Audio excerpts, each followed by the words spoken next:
Vamos falar de Vasco. O Vasco, enfim, entrou em contato com o Atlético Mineiro para tentar renovar com o Paulo Henrique, que quer um emprestado ao Sport de Recife. E vamos falar da ansiedade do torcedor. Tudo isso após a vinheta. Pero hay como de Flamengo, Flu, ¿ustedes No, Botafogo no? Ah, en hinchas. No, Flamengo Vasco. Flamengo, Vasco, después Flu. En Río de Janeiro es Flamengo Vasco muy parejo. Y a nivel país, sí, Flamengo, Vasco, Palmeira, Corinthians, están las cuatro ahí. ¿Y peleando. Botafogo el que menos hinchas tiene arriba? No, Botafogo no es, y Fluminense tampoco. No son tan masivos. Hay otro equipo con mucho San Pablo, mucho más masivo que Botafogo y Fluminense.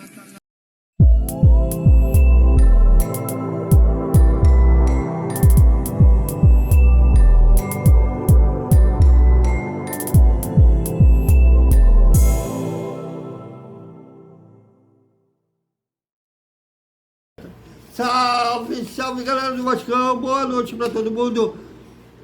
É o penúltimo vídeo antes do Natal. Tem amanhã ainda não, e depois, após o Natal.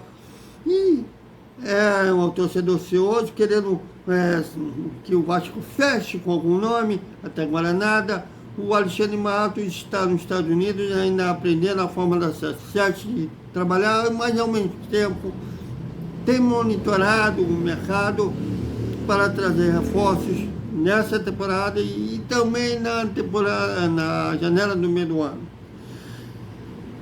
É entendível a ansiedade do torcedor, mas o Vasco tem uma vantagem, que ele tem uma espinha dorsal. Diferente do ano passado com o Paulo Brax, que teve que montar um time todo. Na verdade, o Paulo Brax montou um time todo 2 vezes.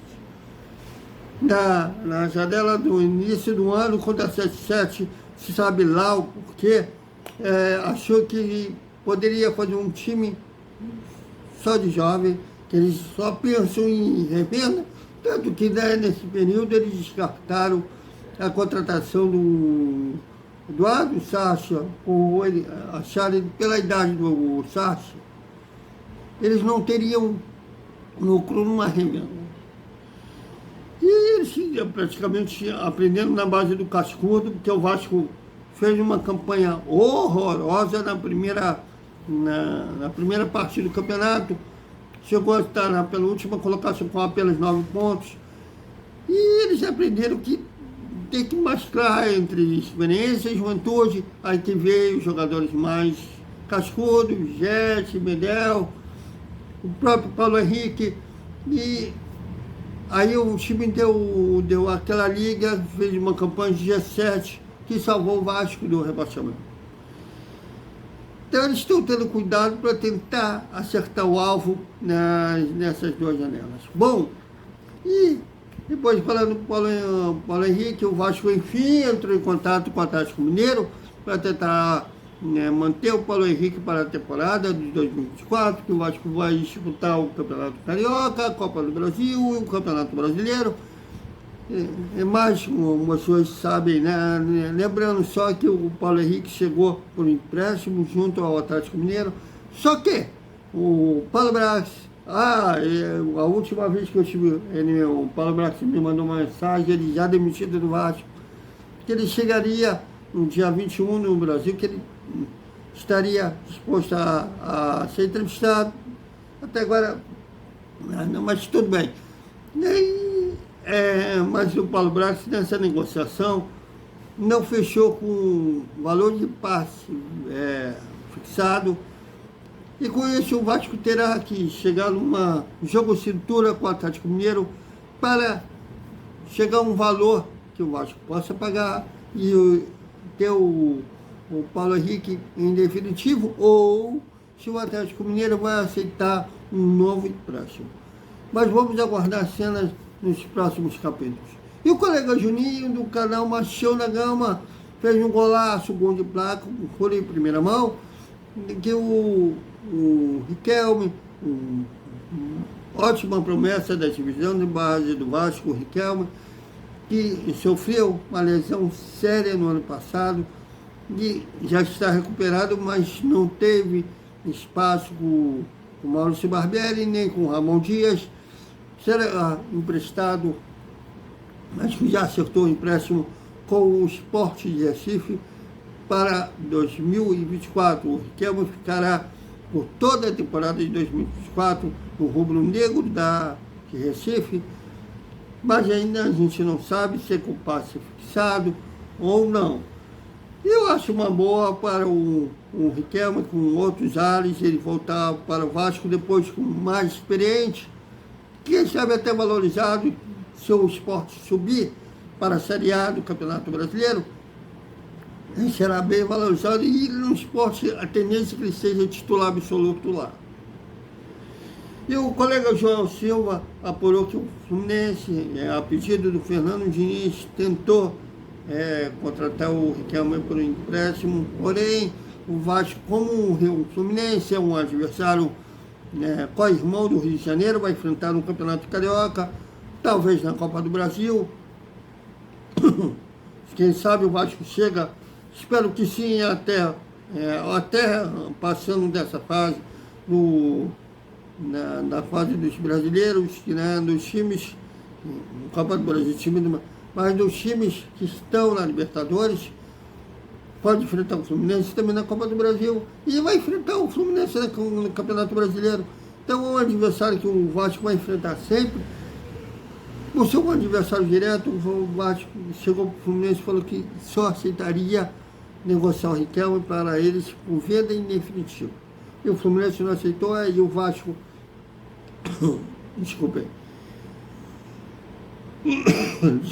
o Vasco emprestou ao Sport de Recife.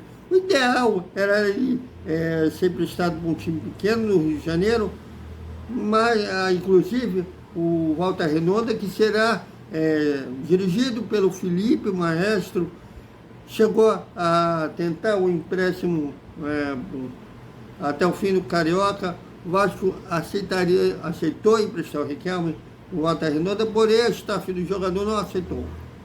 E agora ele defenderá o Sport no Campeonato Pernambucano, a Copa do Brasil e a Série B do Campeonato Brasileiro. Boa sorte ao Riquelme, talento ele tem, que ele seja valorizado lá e volte para o Vasco muito mais experiente. E aquela ansiedade toda, o Vasco ainda sem anunciar ninguém, calma.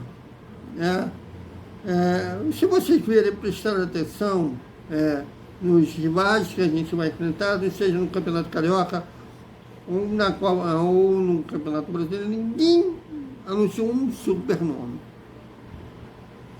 Eu acho que é melhor ir com calma e mais acertar e cheio no alvo do que fazer com atacadão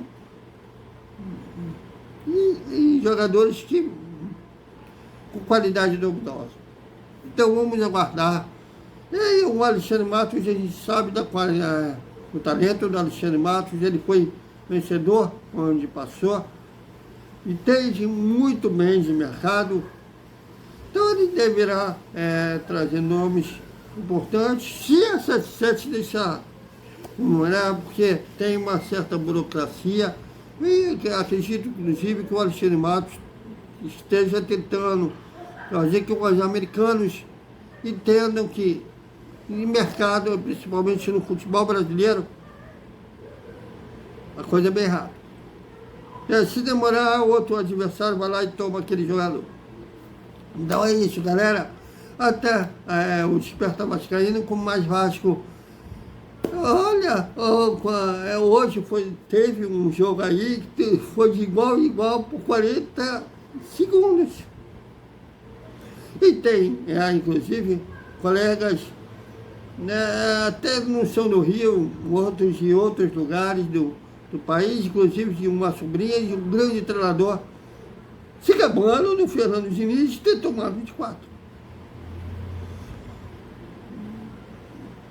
Ou cada um com sua análise. Eu acho, pelo menos, eu vou fazer um vídeo em off, já peço desculpas aí aos inscritos, em off ao Vasco, que é uma final que simplesmente a Europa e a América do Sul jogam um esporte diferente. Eles estão muito anos-luz na América do Sul.